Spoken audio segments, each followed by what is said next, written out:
Rocketbox Theatre presents Dolly's Playlist, written by Eleanor Hibbert. This radio play is the first in the series of Rocket Bytes, our new digital season, made in association with the Sunflower Foundation.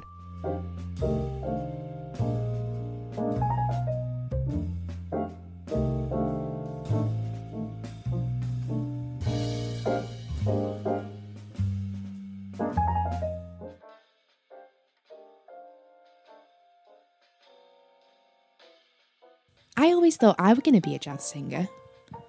Well, my granddad told me I was going to be one anyway. Me nan always said there couldn't be two of us in the business. 2 dollars in entertainment, show business, I mean. But I always thought that was stupid, because there were 2 Shirleys, Bassett and Temple, and off the top of my head, I can think of 3 Michaels, Jackson, Kane and Bublé. I'd always use that as my argument, but she'd always come back with, yeah, well there's only one Aretha and one Stevie. They were who I'd always admired, you see. Grandad always said, Dolly, follow your dreams, don't listen to the people like your nan, they're full of bullshit. But I did just that, listen to the bullshitters like me nana, and look where I am now.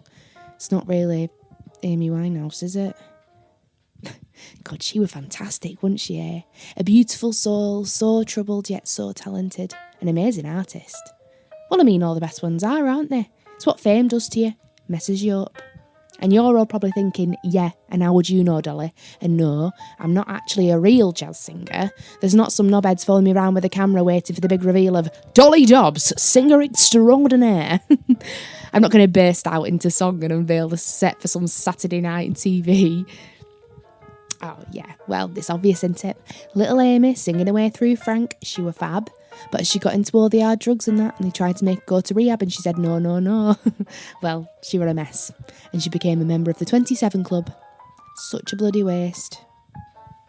It's one of the reasons why I'd never want to be famous. It'd be too much pressure for me. I like doing my own thing, wearing what I want, doing what I want, without someone snapping a picture of my ass as I bend down to pick up the shopping bags. I've always been like that. And it's like, I don't know whether I'd ever want to get married. One day where I have to prove my love for someone by wearing a bloody great big white meringue as I walk down the judgmental corridor of family and friends. Most of them you don't know, but some relative once invited you to their best friend's cousin's daughter's son's girlfriend's sweet 16 birthday party, so now you have to invite their whole family so that you don't annoy your Auntie Margaret. The buffet is full of lukewarm carbs. Uncle Tony keeps asking all my girlfriends to dance to R. Kelly songs played by the dodgy DJ, and everyone's eyes are on you. I just don't think I'd like it. I'm not pessimistic about love at all. My nana and granddad married at 21 and were always madly in love, and I'd never say never to marriage, it's just the thought that scares me. I'd have to be in control, maybe have a secret one or something. I've always had this dream of getting married in Vegas. We'd hire a baby blue Cadillac and I'd wear something similar to Jackie Kennedy's pink Chanel suit. We'd be ordained by Elvis and we'd just drive down the boulevard with the top down listening to Aretha Franklin. Specifically, Can't See Myself Leaving You, Natural Woman and R.E.S.P.E.C.T. And then we'd go back to the hotel room, dance around to Nile Rodgers in our underwear and smoke romantically on the balcony. I don't even smoke, but it's all part of a seductive fantasy, isn't it? We'd get drunk on champagne and kiss as Nat King Cole drew the night in. As you can tell, I've never thought about it a lot. I'll find someone someday, though. It's one of the reasons why my nana brought me into her business, is what one of her excuses were anyway. She always wanted me to be part of the domestic technician team, Priscilla's Pink Pleasures. Just don't ask, we told her. We used to say, me and my granddad, Priscilla, no offence, but it sounds more like a sex shop business than a cleaner's. But she'd always come back with an excuse.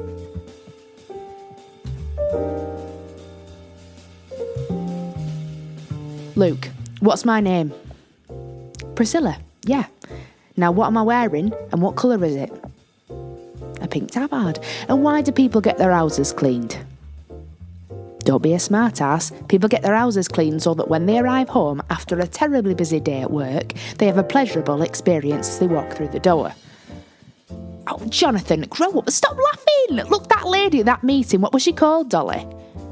Yeah, well, this Tegan said that if you have an alliterative name, something that's catchy, it boosts revenue, boosts your business. So, Priscilla's Pink Pleasures.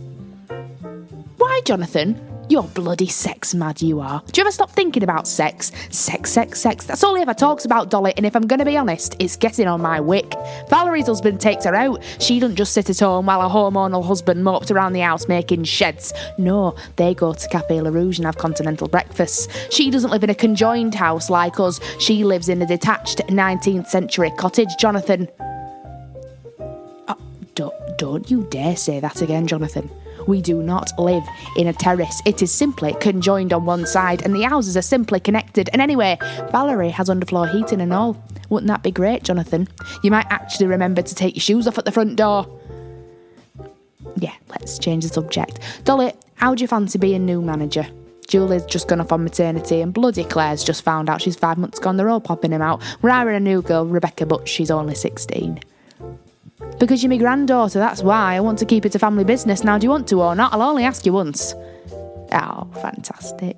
Besides, you might meet someone, Dolly. There's plenty of folk about when you're cleaning their homes. A nice rich man, that's what you need, Dolly. Someone to buy you nice things, a nice 19th century cottage, maybe? Yeah, all right, Jonathan, but we will be doing one day. Cocky git. That were a big dream, me Nana. To work in the big posh houses cleaning all the nice posh things. Priscilla's pink pleasures were going to be the big leagues of cleaning. Sorry, domestic technicality. I never got why my Nana was such a snob because that's just not who we are, but she always made herself look and sound like she were something. And she was. She was amazing. No matter how much she annoyed me and Grandad, she never failed to amaze us. Yeah, she were a cleaner, but if you saw her in the street, you'd think she were one of these retired footballers' wives. Massive gold metal earrings that made her lobes droop, bright red lipstick, loose perm, and she did all the cleaning in heels. I don't think I ever saw her wearing a pair of slippers. She put me to bed in full makeup, full glad rags, and when she woke me up in the morning, she were exactly the same. When I was younger, I used to have nightmares that she never slept, that she were a robot that didn't need recharging. My Nana were a big inspiration. I didn't have a lot of female role models growing up. I guess Barbie were one of them for a lot of girls like me. She was just perfect, wasn't she, eh? Petite, blonde, blue eyes and lusciously long legs. And she used to have all those different occupations and jobs, didn't she? Astronaut, vet, scientist. I mean, Nana always said that blondes had it best. Well, gingers are definitely on the other end of the spectrum, aren't we? We seem to get it worse, hair-wise.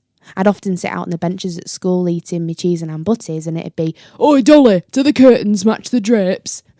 I remember all the boys ogling over Barbie or girls like Barbie on the front of magazines at school, and I wouldn't mind, but none of them looked like Ken, all chiselled looking like fully formed Greek gods. They were 10-year-old boys. Most of them hadn't even started getting leg hair yet, but then again, Ken were about as hairless as a prepubescent year 6 boy as well, so... I did eventually come to terms with the fact that I were never going to be a size 0, have tiny tits and be a Topshop told in jeans, so I just decided to stop being so hard on myself. I nearly had a heart attack when they brought out the new Barbies. The ones with a bit of squidge round their tums? They're great, aren't they? There's ones in wheelchairs, tall, short, dark skin, light-skinned, big forehead, little forehead, but they've even got a ginger one now, so hopefully there won't be so many girls sat on benches eating sarnies getting abuse, because there's more to beauty than 90s Barbie. Jesus Christ. I don't think I've ever seen one that big. God, he went all out, didn't he? It was a 10-year wedding anniversary yesterday. It were a big wedding, 340 guests apparently. That's why their house is a bit of a mess today. They had a party last night. I don't usually clean for them on a Friday. This is usually Rebecca's day, but she's on holiday. Krug Vintage. Fancy. It is strange seeing how the other half live though, isn't it? Leaving their jewellery in the kitchen, makeup by the sink. I was always told to keep my most expensive items in my knicker drawer because no one's after a padded bra when they're robbing your house, are they? You can't believe the comparison though, can you really? I reckon that's worth about £400, just under that Krug Vintage is. I drove my Nissan Micra over here this morning and what happens at the crossroads 2 streets away? The clutch fell through the floor. £285 that's going to cost me. This bottle of champagne is more expensive than my car at this point. God, I was in a fluster this morning though. At least there were no one on the road at 6 a.m. or else I'd have crashed straight into the back of someone. Well, Actually, no, I tell a lie. There was one person. Oliver Peterson of Peterson Painters and Decorators. He gave me a hand with his car this morning. We pushed it down the road. I mean, it's lucky it was only around the corner, but I couldn't push it on my own and I couldn't just leave it in the middle of the road. Plus, why wouldn't you want someone decent looking accidentally placing the hand on yours as you try to push a car up the road? He asked me on a date. A date? Well, I'm guessing it's a date. He said, me and my band are playing tonight at the castle if you fancy coming to cheer me on. I'm going on a date, aren't I? With Oliver bloody Peterson. I've known him since high school. He were 3 years older than me. He were one of those boys who used to walk around school with his headphones on, kind of mysterious and quiet, but yeah, not usual popular type, I went through a phase in year 9 of making mysterious mixtapes for people who I fancied. I used to burn my own CDs from my laptop, so less of a mixtape and more of a, so I had a massive crush on Oliver for about 8 weeks in year 9, so I made him a mixed CD.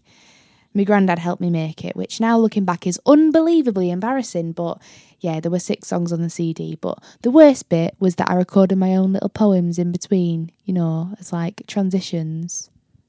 What was I thinking? The things you do for love at that age, eh? There once was a girl from school who thought you were really cool. She hoped you'd notice by listening to Otis and thinking she's beautiful. Sitting here resting my bones, and this loneliness won't leave Ashes to ashes, dust to dust.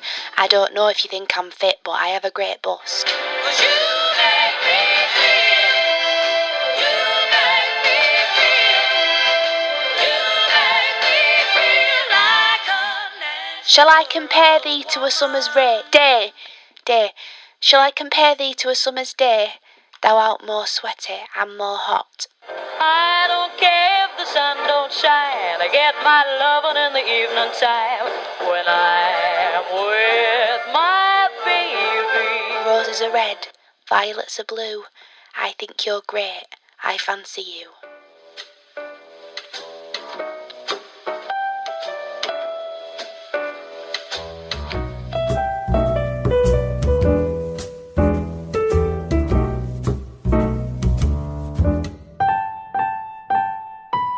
The bedrooms aren't too bad today. Usually they're just covered in clothes. One time it took me half an hour to get into the master bedroom for the amount of clothes that were behind the door. I wouldn't mind, but they've got a separate room for the clothes. Every time I see Teresa, she walks in the house with 10 shopping bags with big logos on the side. Louis Vuitton, Chanel, Balenciaga, Louboutins, Michael Kors. And then she just usually barks at me to take them upstairs and organise them into my closet, please, Doris. Organisation certainly isn't her strong point. I wouldn't mind, but she didn't even know my name, obviously. She calls me Doris. Bloody Doris. Dolly may be an unfashionable name, but I am not 80 years old. My name isn't that forgettable. It is something to do with music, producing or editing or something. Mr. Jones earns a lot of money and hangs around with posh, wealthy people drinking moe and dancing to shite music. To be fair to him, he's nice enough. He seems like a nice guy. About a month ago, I was cleaning the big hallway. A great big room it is with giant high ceilings and a chandelier as big as my kitchen drooping from the top of the humongous staircase. I was listening to my playlist and it's a mix of songs that I love, and ironically, me and Mr. Jones came on by Amy Winehouse, and that day Teresa had told me that they'd be out all day. So I'd hook my phone up to their massive speakers that run throughout the house, and I was just dancing on the stairs with my mop, and Mr. Jones poked his head around his study door as I was gliding down towards the bottom of the stairs. I stopped dead in my tracks. I thought I were going to get a bollocking, having used all the fancy speakers and that, but he walked up to me, grabbed my hand and started dancing with me, twirling me around, pushing me away, pulling me closer, and I didn't know what to do. A few songs went past, Tired of Being Alone, Al Green, Unforgettable, Nat King Cole, and the last one, What a Wonderful World by Louis Armstrong. And at the end of the songs, I realised he were holding me quite close, and the back of my head were touching a wall. And his hand his hand. He kissed me on the forehead and went upstairs. I were left there, standing in this great big room opposite this massive door underneath what could only be in £1 million chandelier, and I just thought to myself, everything makes sense. What I just experienced was so small, yet so significant. Mr. Jones is a millionaire.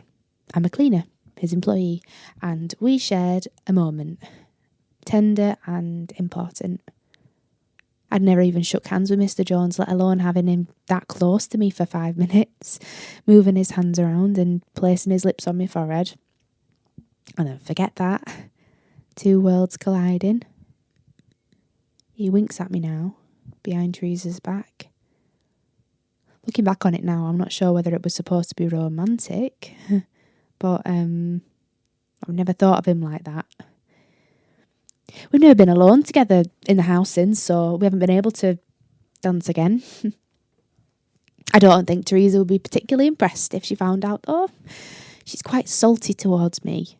I don't know what she does. I tell a lie. She runs an insurance company, but I don't actually know what she does. She just seems to shop and bark at anyone who's in the house. She's quite a sexual woman.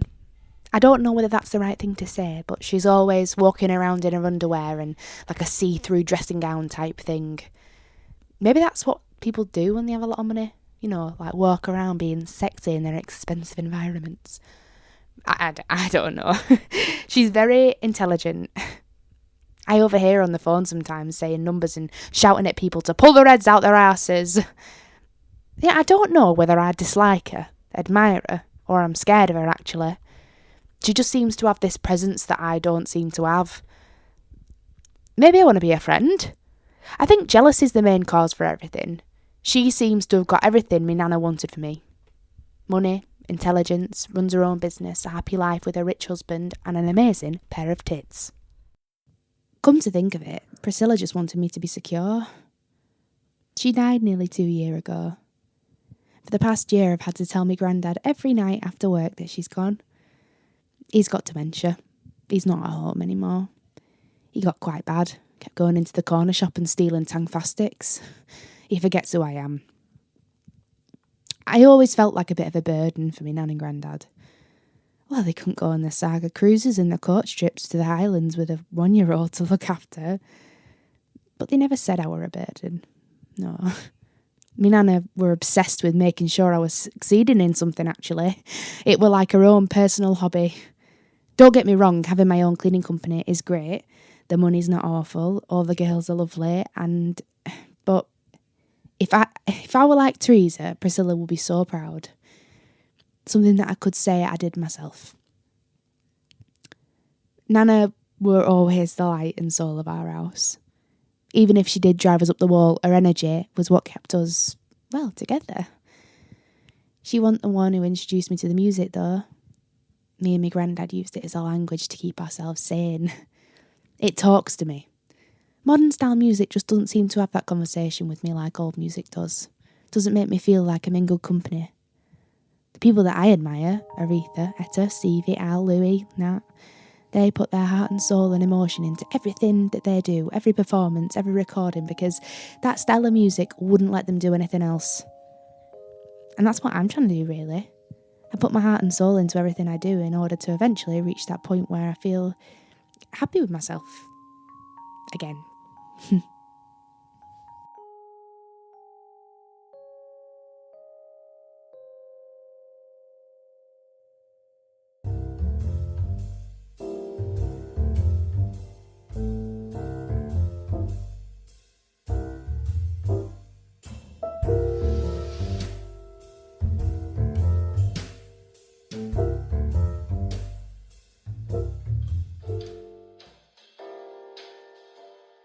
Are you serious? I know, yeah. I told you this would happen. I know you did. Look, you're going to come and help me find something to wear or not? Yeah, obviously. What do you think I'd be doing? You can't be trusted to sort yourself out. Tell me everything. I'll explain later, is it? Is he calm down? Right, ring Mike and Kim and tell them to come for 5:30. You can all help. Okay. What time do you need to be at the bar? 8 o'clock. Is it? I'm working. You saucy minx. Look at you finally on the dating scene. Go away. Okay. I love you so much. Love you I'm too. so Bye. excited. Bye. Okay, bye. God. What am I going to look like? I've known Izzy and Kim since we were at primary school. Izzy's classy, quite studious, and Kim were that girl at school that was skipping maths to go meet a 21-year-old boyfriend. I became friends with Mike in year 10. We sat with each other and he seemed really keen at first, and I thought he maybe had a little crush on me. But after I accidentally caught him necking with Gareth Amesley round the side of the sports hall, I realised that maybe he were just dead friendly. It might be easier if Mike just comes over tonight, actually. To be honest, Kim and Izzy always end up falling out over these sort of things, you know, in one way or another. It's always been the same. I remember them falling out over Harry Lomas at school. He were 2 years older than us, and Izzy had always had a worthy of a mixtape CD crush on him. So she practically murdered Kim after she got off with him at a New Year's Eve party. Izzy still brings it up now when Kim pisses her off. They only made up because Rob Foster set the fire alarm off in year 10, and we all got locked in the toilets after Breakdown Brown, the deluded maths teacher, decided to lock all the toilet doors in A block without checking them first. I were there, consoling Kim, after Blake, her 21-year-old boyfriend, had stood her up, and Izzy had just happened to be in there minding her own business. I forced them to have a heart-to-heart as the teachers ran around panicking trying to find the 3 missing students. I'm really nervous about tonight. I've got that funny feeling. It's like someone's been brewing a load of caterpillars in my stomach and they've just all of a sudden burst into butterflies. They've been trying to sneak out all day and now they're just at full throttle all over my body. I don't know why I'm getting so worked up. He's human. He probably doesn't even think it's a proper date. It would be nice if it works out though. If you'd have told 14-year-old me that 24-year-old me would have been going on a date with Oliver bloody Peterson, she'd probably told you to stop talking pure shite. I had a dream around about the time of that mixtape palaver. I can remember it clearly because my granddad woke me up just as it were getting to the good bit and I were proper moody with him on the way to school because I never found out the end of the dream. And in the dream, I was on the netball courts at school with Izzy and Mike, and just as I was stood there, Oliver ran over to me and kissed me in front of the whole school. You know, like one of those rom-com kisses where your leg pops and he runs his fingers through your hair and you get all goose pimply. Well, anyway, he did that, and then he said, I want to ask you a question. And I was like, playing it all cool, like, what, babe? And I just heard, Dolly, get up, your nan's cooked you some bacon. So I never got to find out what he wanted to ask me. Maybe he wanted to ask me on a date, you know, like foreshadowing for tonight. Then again, people don't kiss like that before they've been on a date with them. Perhaps it's... Just got a text off Mr. Jones. He wants me to stay till 8:30 tonight. Let's guess in. He's invited his co-workers round, 12 of them apparently. He says he's got the opportunity for me. I didn't actually think he'd do it. Yesterday I came in to help them set up for their party.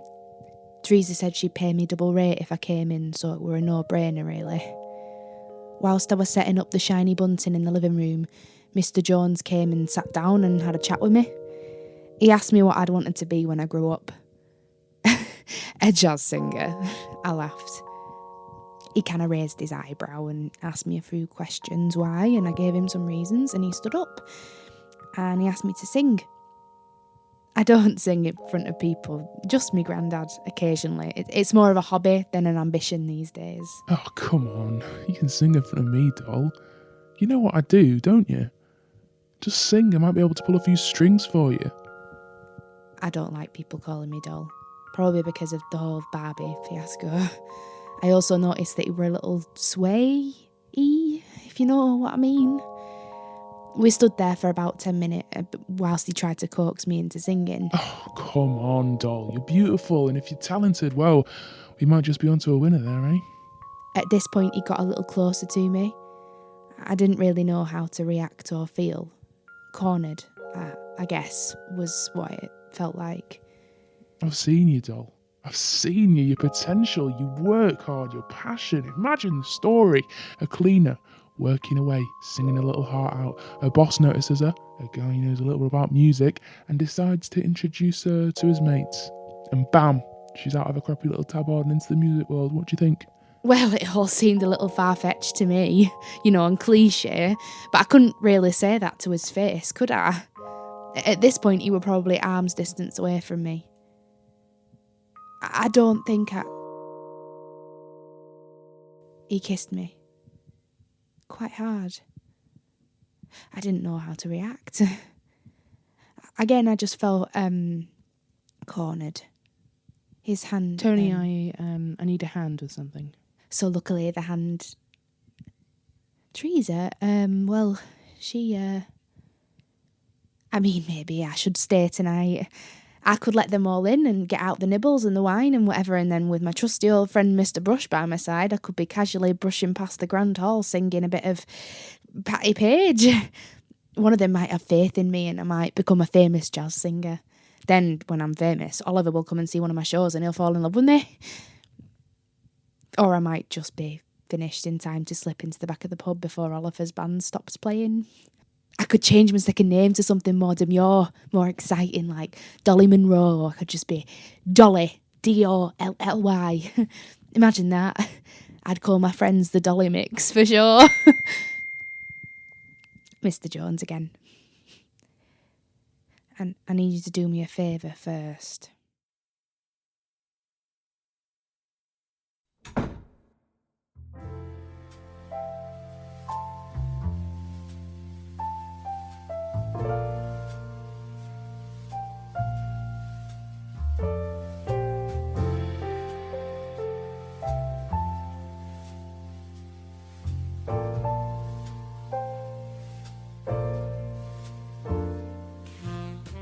He asked me out properly tonight.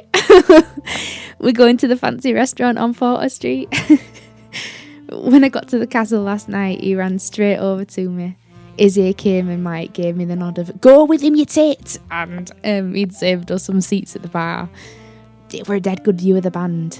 He said I looked... Well, I wish I'd made more of an effort. I went instantly red. Curse these ginger jeans.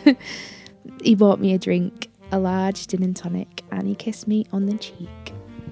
Let's just say the caterpillars have fully fledged. It didn't feel... I didn't feel cornered. I felt excited, proud, beautiful, open, and in control. In control is sexy. Oliver didn't have to tell me I looked stunning because I already knew it. But it was nice of him to compliment me anyway. The band carried on setting up their music equipment. Occasionally I'd look over and catch him glancing at me, or he'd catch me looking. I had a great night. The castle were packed. Honestly, people sat outside, people stood up. Such a lovely atmosphere. I didn't look at my phone once. I turned it off actually. It's been about 3 days since I left the Joneses. We don't deal with them anymore. I went to clean their house the next day and Teresa had left. She'd also left me a note. I hope you don't mind it in cash this week. Thanks for all you've done. No one will get my kitchen taps looking like that ever again. Call me if you ever need a favour. Teresa. P.S. You have the best hair. You must give me your hairdresser's number. This might be weird, but I keep that note in the back of my phone.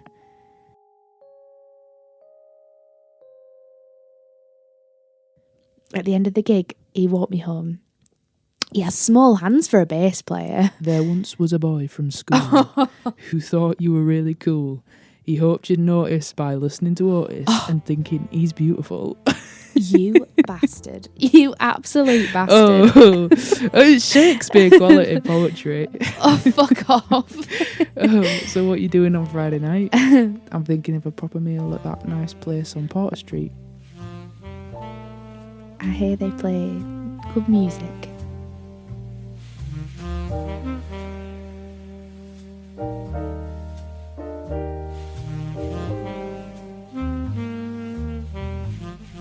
Thank you for listening to Dolly's Playlist, written, performed and produced by Eleanor Hibbert. This script was edited by Misha Jones, the production was marketed by Alice Lloyd Davies, and the production was made in association with the Sunflower Foundation. You've been listening to Rocket Bytes from Rocket Box Theatre. A new radio play will be released every Monday, and check the Rocket Box social media to find out more.